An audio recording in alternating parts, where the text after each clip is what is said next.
Bat suit, which I think was sort of 60 or 70 pounds. This little move.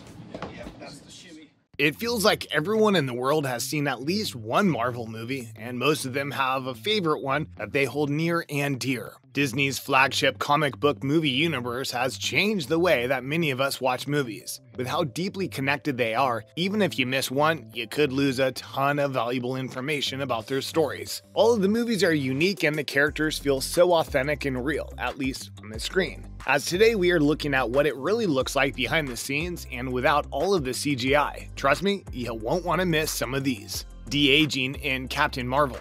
Marvel has never been shy about going the extra mile to achieve the desired effect, as could be seen in Captain Marvel when we got a look at what actor Samuel L. Jackson would look like in the film as his 90s self. Something pretty tricky considering moviegoers got a pretty good look at the A-lister as he appeared in tons of blockbusters throughout that decade. In order to take off decades of wear and tear and attempt to return Samuel L. Jackson to his younger days, the actor had to wear a wig throughout the film and tracking dots all over his face to help the post-production team with their task. Once shooting wrapped, over 800 frames featuring him had to be changed in order to make him appear younger. His face was reshaped and structured each time to appear how he did in the 90s.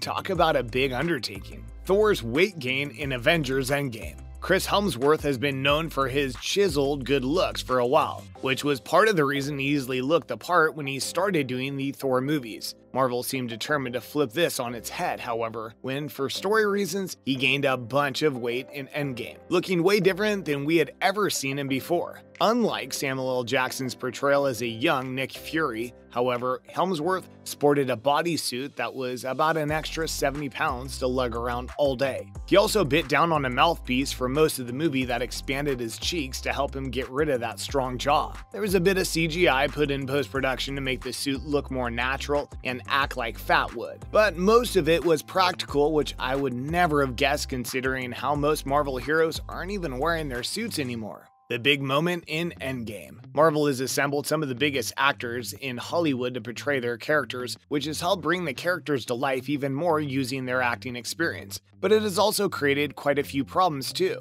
When doing the Avengers movies like Endgame, it can be really hard to get all the actors together at the same time, especially those that do not have a lot of screen time in the movie. This makes the fact that they were able to seamlessly include basically the entire Marvel lineup for the final battle against Thanos in Avengers Endgame even more impressive. Yeah, that's right. A lot of those scenes in that battle have the actors added back in during post-production. The director of the movie used a lot of stand-ins and would just edit them out later, a practice that's pretty common in shooting Marvel movies today. The coolest part though is that watching it back, you still can barely notice it even when you're looking. Those animators deserve a round of applause for that. Basically Rocket's whole character in Guardians of the Galaxy. Bradley Cooper voices Rocket in Guardians of the Galaxy, but I wouldn't even bet that he was on set for more than a few days for the movies. Because a stand-in dressed up in a green morph suit does almost all of the physical movements for the raccoon hero, and Bradley records all of his lines in a recording studio. This leads to strange moments like actor Dave Bautista portraying Drax just kinda petting the stand-in.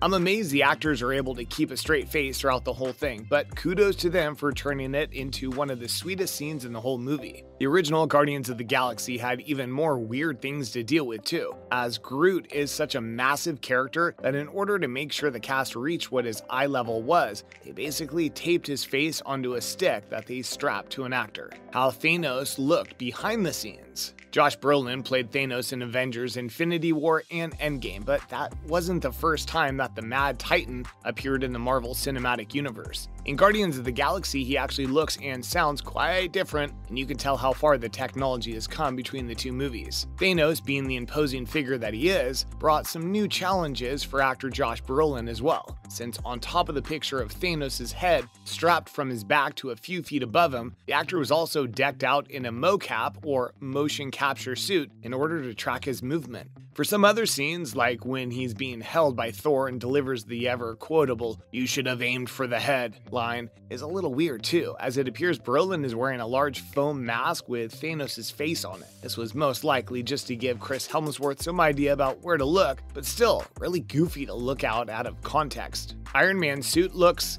goofier in real life. I've yet to meet someone who disagrees that Robert Downey Jr. really elevated the role of Iron Man throughout his time as the hero. And in many ways, he's the whole reason that the cinematic universe is as huge as it is now, since the Iron Man movies really set the groundwork for the franchise. Since he has been around for so long, it's fair to assume that as the technology improves, some changes would occur, but I never would have guessed what it all actually looks like behind the scenes. It makes sense that RDJ couldn't wear an actual metal suit, but keeping him in just a mocap suit and the outline of the helmet is an odd look, honestly. Now this isn't always the case, and sometimes he does actually don the armor, but for most of the fight scenes or suiting up portions, that section was almost always finished in haste. Spider-Man's eyes don't actually blink. Spider-Man, because he shares the same tech as Tony Stark, also usually isn't wearing a suit when filming because he's now able to almost instantly hit a button and become Spidey. When he is, however, it doesn't look how you would expect either. While people have figured out how to do the camera lens like blink with a Spider-Man mask, Marvel elected to do that part in post, and so for many of the scenes the lens is actually kept blank, or Tom Holland isn't wearing the mask at all. This is because in the Marvel Universe, Spider-Man hasn't really been found wearing his mask outside of action scenes anyway, and so when Tom Holland is wearing the suit, there's no reason to design that kind of technology. I would personally be bummed if I was Tom, since the coolest part of portraying a superhero is, well, wearing the suit. A lot of the backgrounds are completely green screen. A weird thing about seeing the behind-the-scenes footage for Marvel movies is realizing how much of it seems to be filmed with just a green screen as the backdrop. This is mostly because of how much cheaper it is to do in post-production than to build the sets and potentially destroy them for action scenes. Speaking of which, web swinging, flying, or falling scenes are usually done with harnesses and the actor being lifted and carried by morph suit wearing crew members who will be taken out in post. Sometimes they even put a third person to wave their cape or hair around to simulate movement too. Talk about Hollywood magic. On top of this, there's also a blue screen which is used a lot for Guardians of the Galaxy, since it mostly focuses on making stunning backdrops and scenes where not a lot of action's going on. Like in the opening when Star-Lord is just dancing around and not really interacting with the environment. Pretty cool, right? ILM and how it changes the game for Marvel. We talked a bit about green screen was used a lot in Marvel movies, and it still is, but it is being gradually phased out by ILM, a very expensive and new innovation heavily featured in Marvel movies as well as hit shows like Loki and The Mandalorian. What it basically does is use a bunch of individual monitors to create the background for any scene, helping actors with immersion and to shoot what you actually see. It's a huge innovation that bridges the gap between production and post-production and allows more control over what the final product will look like. While green screen and blue screen can look silly and make for potentially worse actor performances, ILM, with its monitors, gets rid of that and improves upon the past ways of doing CGI. It's something to look out for with future movies, but it currently only is being used by Disney because of its enormous cost to use. And with that, it wraps up the video. Thanks for watching.